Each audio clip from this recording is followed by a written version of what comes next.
Well, welcome to Lessons with My Lawyer. We appreciate all the people that have liked and subscribed, and we encourage you to do the same again. I am Carcass John Fossum, and I'm here with my good friend and illustrious lawyer, Brett Stalcup from Stalcup Law. And on this podcast, this is where we talk about all things law and life. How are you, Brett? I'm good. I'm good. Life is good. I am.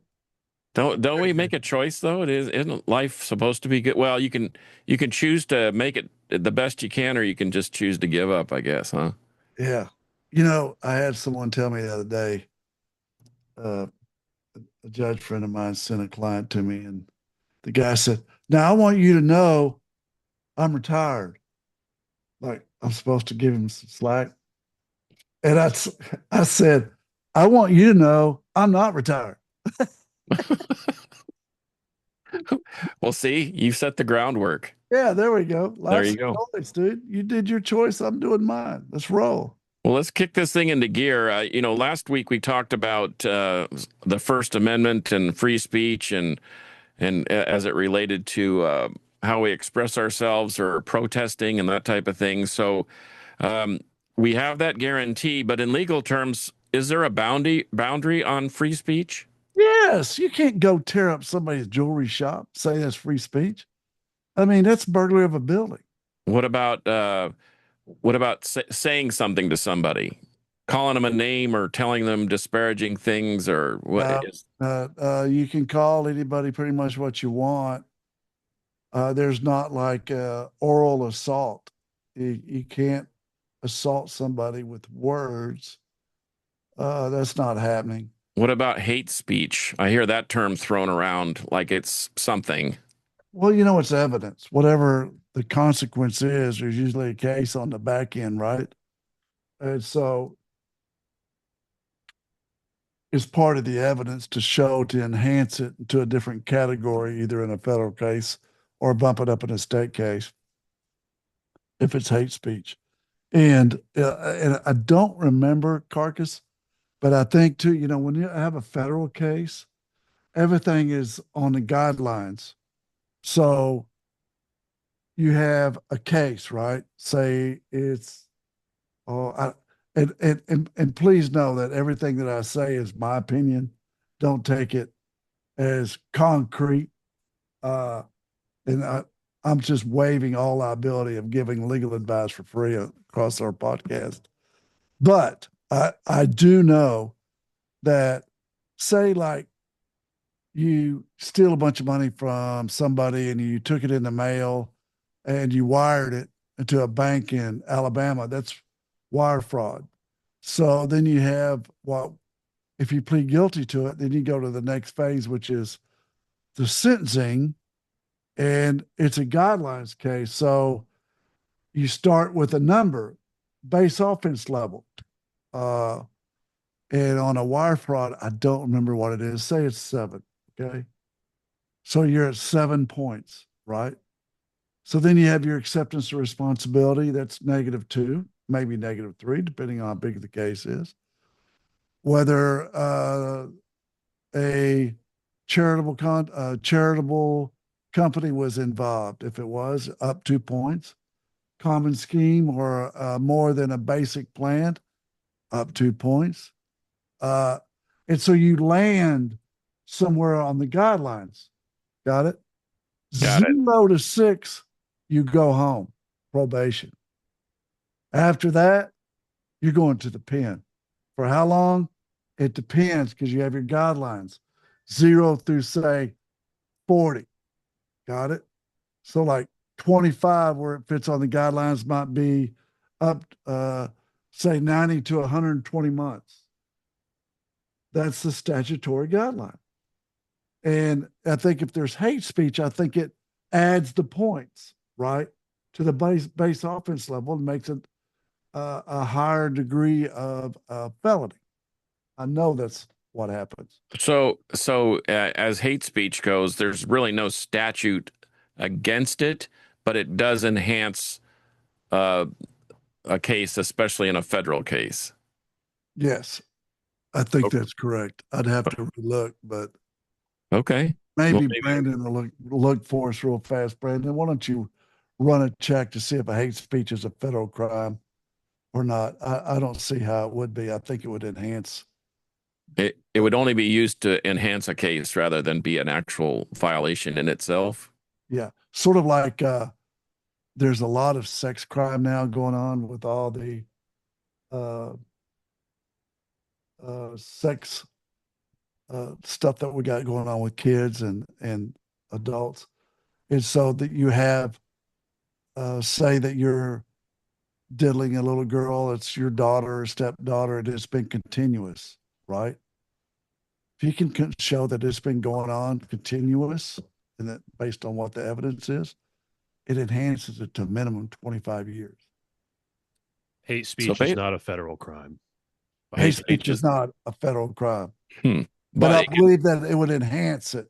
it can contribute. It Yeah. has an agitating factor It'll bump into it up yeah. on the guidelines. Yeah. Okay, interesting, because I hear people throw that term around all the time like it's illegal, it's against the law. You can almost call anybody what you want. Right. No, I've done that.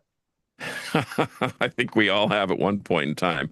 Uh, well, here's a listener question. And as always, I always encourage people to email us, lessonswithmylawyer@gmail.com. And one of our listeners, Tom, asks, at what exact point does ICE cross the legal line from legal enforcement to a constitutional violation? Man, that's a good question. Unnecessary force.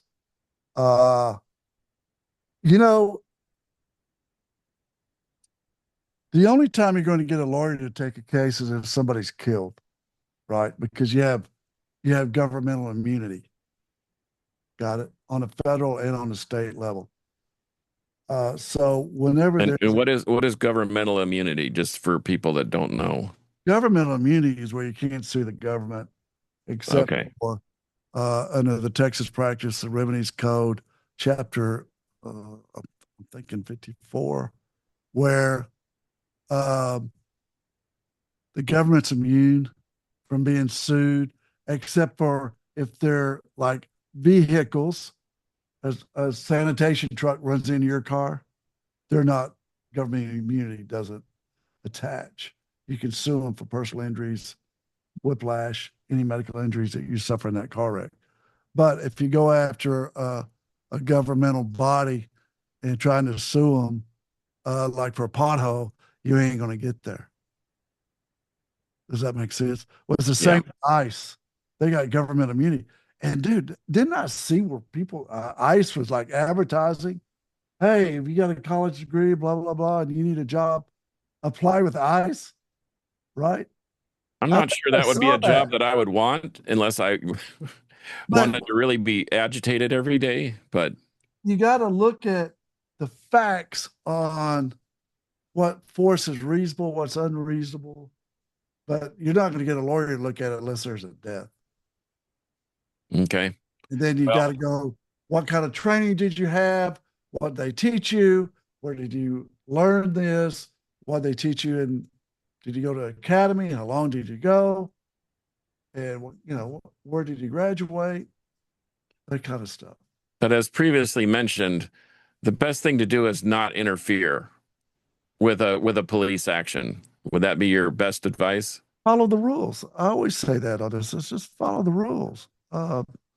You start jumping up and down on a police car and breaking the windows out, dude, you deserve to go to jail. That's a felony.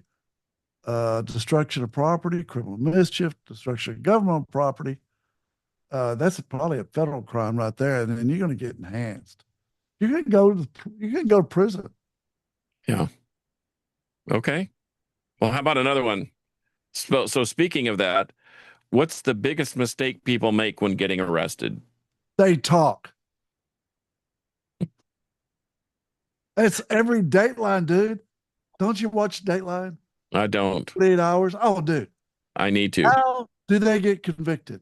I'm going to tell you. So the detective JoJo calls Billy Bob Bad Boy into his interrogation room and says, hey, we just got a few questions for you. He goes, okay, I ain't done nothing. I don't get done nothing. We're going to talk about it. Hour one, they're talking about it. Hour two, they're talking about it. Hour three, they're talking about it.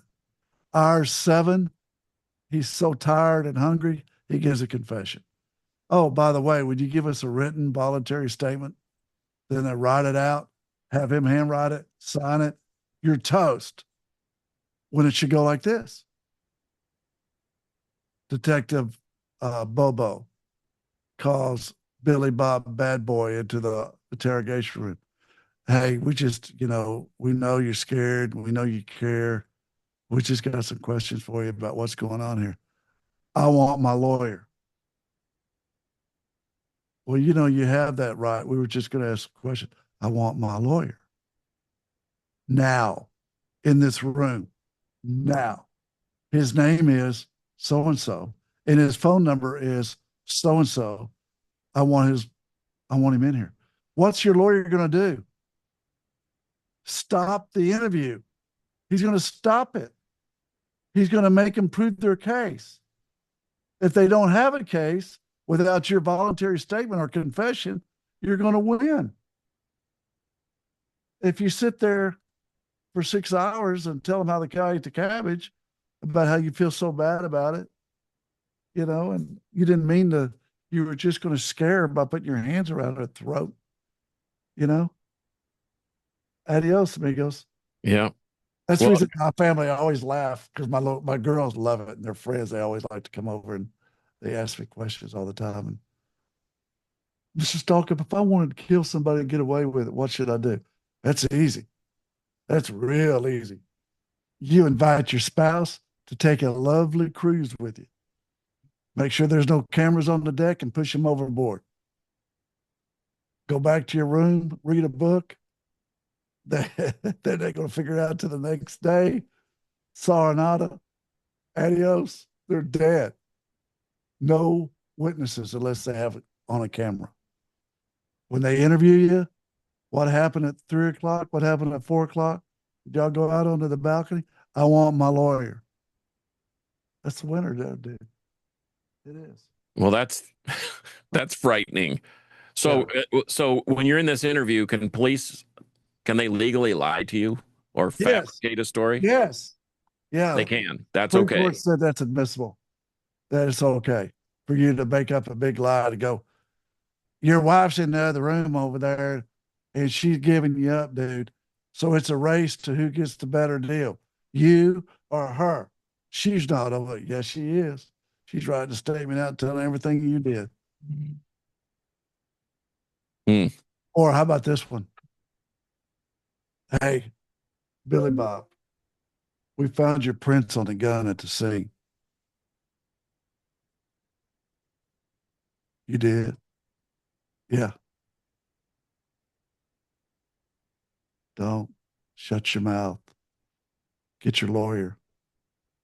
If I could ever tell anybody what to do, it's cease all interviews, shut your mouth, go home, drink a cup of coffee, and regroup. Interesting. Well, I'm not one to talk either. I would rather have you sitting by my side before I fielded any questions. Yeah, we're going to shut it down, bro. We're going to shut it down. But hey, you had mentioned to us before that you still are cordial and you follow their command, but the minute they ask you a question or tell you to do a test, you just say, I want to speak to my lawyer. You say it right at the beginning. Did you see Landman? You saw that episode? Yeah, I did. That badass lady lawyer is talking to that girl. They go, hey, man, they're trying to get my fiance to admit that he killed this guy in the other room. I want you to take my phone, put the speaker on it, and walk right in that interrogation room and put it on the desk. And she did that. She goes, this interview stops right now, and anything that's been obtained before is illegal and it's inadmissible, and shame on you guys. That's what you do. Shame on. That even if you don't watch the show, that one episode would be worth watching because it was really telling. Yeah. So The other telling part about that episode was when the fiance boyfriend was in the alley kicking the shit out of his fiance's rapist. He beat him up, right? he did. He beat him up and then he lost conscious. We call that defensive third party. You have a right to defend a third party and you can use deadly force if that third person would need it. If they could use deadly force, then you can use deadly force. If he would have gone out there and just shot the guy and killed him, it'd have been over. Self-defense. But when he started beating him up and then you beat them until they're unconscious, it stops because there's no more threat of deadly force. And he didn't stop. He didn't He stop. had to be restrained. Yeah. So that kind of mucked it up a little bit for everybody. Yeah. Chapter Interesting. Texas Criminal Procedure. No, Texas Penal Code, Chapter 2, Defense of Third Party. Yes. Okay. And so we've talked about some complicated situations. So what was your most complicated case? Oh, the most complicated case I had was civil or criminal. Let's say one of each. Oh, that's hard. Oh, I tried a civil case and Dr. Phil picked my jury with me. And it was a dude got shot by a Vietnamese convenience store owner, right? And the guy was saying, hey, man, this guy went crazy. He didn't know English and started chasing me down the street, blah, blah, blah. And he shot me. My guy was crippled. So I was like unreasonable force, right? Dr. Phil picked the jury with me. It's funny because after we got through a jury selection, we were doing our strikes. Phil walks in and gave me the 5. I said, God, can we talk about this? He goes, if you want to waste your time. So we're in the middle of this trial. I buy the guy a kid a suit and we're doing good. And all of a sudden, my investigator says, oh boy, here comes this popo. When he was standing there, the kid said, the kid was acting like he was innocent, right? And that they weren't doing anything wrong and that the Vietnamese store owner was unreasonable, blah, blah, blah. And out of nowhere, he pulled a gun out, chased him down the street, and shot him. My guy was lying. Mm. And they were stealing the gas. And he said that his friend witness said while he was laying there, when the police are standing there, he goes, all we were trying to do was steal a little gas. Well, they never told us that, being their lawyer.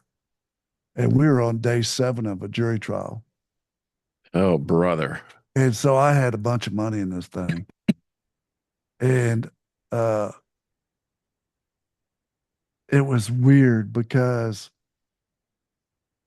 I was at a real conundrum because I'd been telling the jury the whole time that my guy hadn't done anything, blah, blah, blah, and he's going to tell you about it. He's going to testify, blah, blah. And I was looking for 20 million bucks back in the day. And when he told me that, I'd been painting, my theory was a lie, right? So I went in with a lawyer on the other side, who's a damn good lawyer, Ed, and told Judge Patterson in his chambers and said, I got to dismiss my case. He looked at me and goes, what? Dude, you're getting a big payday here. I said, my client was lying.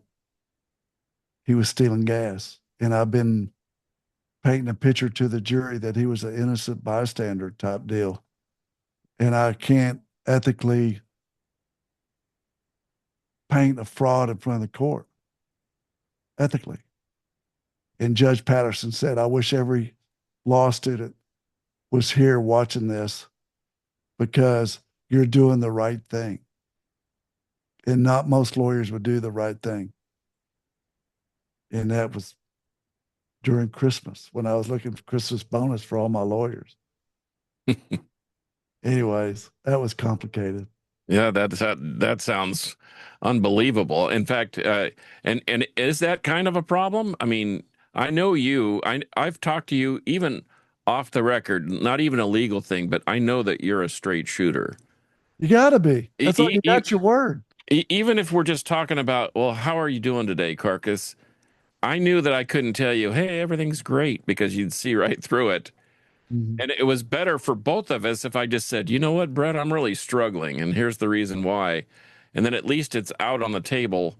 And I can't imagine telling my lawyer I did nothing wrong when and I guess that's where people sometimes formulate a bad opinion of lawyers in general, because your job is to either get them off or get them money or Yeah. whatever. And sometimes the truth isn't always part of that program. I don't know.